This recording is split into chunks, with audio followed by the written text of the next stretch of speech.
नौजवान ने मोहब्बत की शादी की और शादी के 12 दिन बाद पता चला कि उसकी शादी किसी लड़की से नहीं बल्कि एक लड़के से हुई है। नौजवान को मोहब्बत होती है, फिर वो फैसला करता है कि जिस लड़की से उसको मोहब्बत हुई है उससे शादी कर ली जाए। शादी भी कर ली जाती है, लेकिन शादी के 12 दिन बाद जाकर पता चलता है कि जिससे उसकी शादी हुई है वो कोई लड़की नहीं बल्कि एक मर्द है। ये सुनकर आप भी हैरान हुए होंगे कि कैसे एक लड़की से शादी की लेकिन बाद में पता चला कि वो मर्द है। सोशल मीडिया के ऊपर बहुत से लोगों को मोहब्बत होती है, जिसके बाद वो फैसला करते हैं कि शादी कर ली जाए और शादी करने के बाद या पहले उनके साथ धोखा हो जाता है। ये काम लड़की और लड़के दोनों के साथ होता है। इसको सोशल मीडिया स्कैम भी कहा जाता है और सोशल मीडिया फ्रॉड भी कहा जाता है। ऐसी ही एक कहानी है 26 साल नौजवान एके की, जो सोशल मीडिया प्लेटफॉर्म इंस्टाग्राम इस्तेमाल करता है और उस दौरान उसका राब्ता एक अदंदा कंजा नामी लड़की के साथ होता है।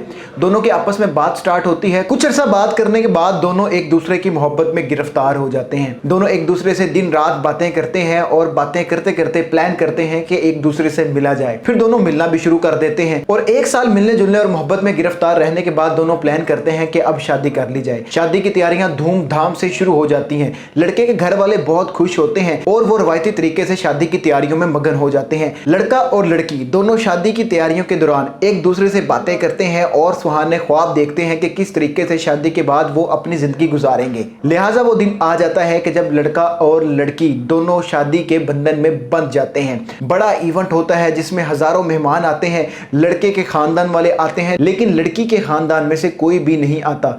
लड़का यहाँ पर शक में मुब्तला हो जाता है और अपनी होने वाली बीवी से पूछता है कि आपकी फैमिली किधर है, जिस पर लड़की अफसरदा होकर बताती है कि मेरे घर में तो कोई भी नहीं, मैं अकेली हूँ, मेरे ना माँ बाप हैं ना भाई बहन, मैं अकेली ही इस दुनिया में सरवाइव कर रही हूँ। सवाल यहाँ पर यह पैदा होता है कि एक साल तक एके ने उससे क्यों नहीं पूछा उसकी फैमिली के बारे में। शायद मोहब्बत की जो पट्टी है वो उसकी आंखों पर बंधी हुई थी, जिसकी वजह से एके ने कभी भी लड़की के वालिदैन का जिक्र नहीं किया। लिहाजा इन दोनों की शादी हो जाती है। लड़के के घर वाले लड़की को एक्सेप्ट कर देते हैं और लड़की लड़के के घर आ जाती है। उसके बाद ड्रामाई तौर पर सारा मंजर बदल जाता है। लड़का और लड़की 12 दिन तक एक दूसरे के करीब नहीं आते। लड़के को शक होना शुरू हो जाता है कि आखिर ऐसी क्या वजह है कि शादी से पहले तो मोहब्बत की बहुत लंबी लंबी बातें की जाती थी, वादे किए जाते थे, लेकिन शादी के फौरन बाद लड़की मुझे पसंद भी नहीं करती, मुझसे दूर दूर रहना शुरू हो गई। लिहाजा लड़का शक में आ जाता है और लड़की का खोज लगाना शुरू कर देता है और करते करते वो उस लड़की के वालिदैन तक पहुंच जाता है। जब उसके वालिदैन तक पहुंचता है तो उनको बताता है कि आपकी बेटी ने तो कहा था कि आप इस दुनिया में नहीं हैं,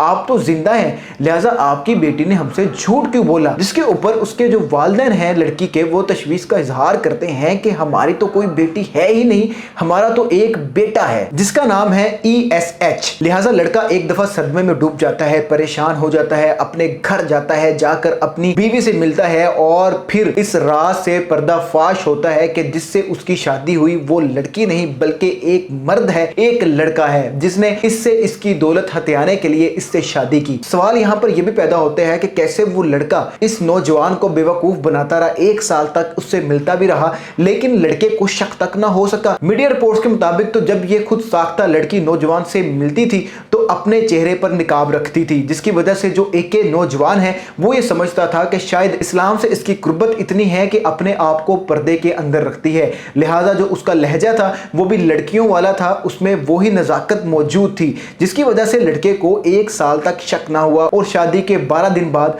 उसको पता चला कि मैं एक मर्द को अपनी बीवी बनाकर अपने घर ले आया हूं। आपको ये कहानी कैसे लगी नीचे कमेंट्स में जरूर बताइएगा।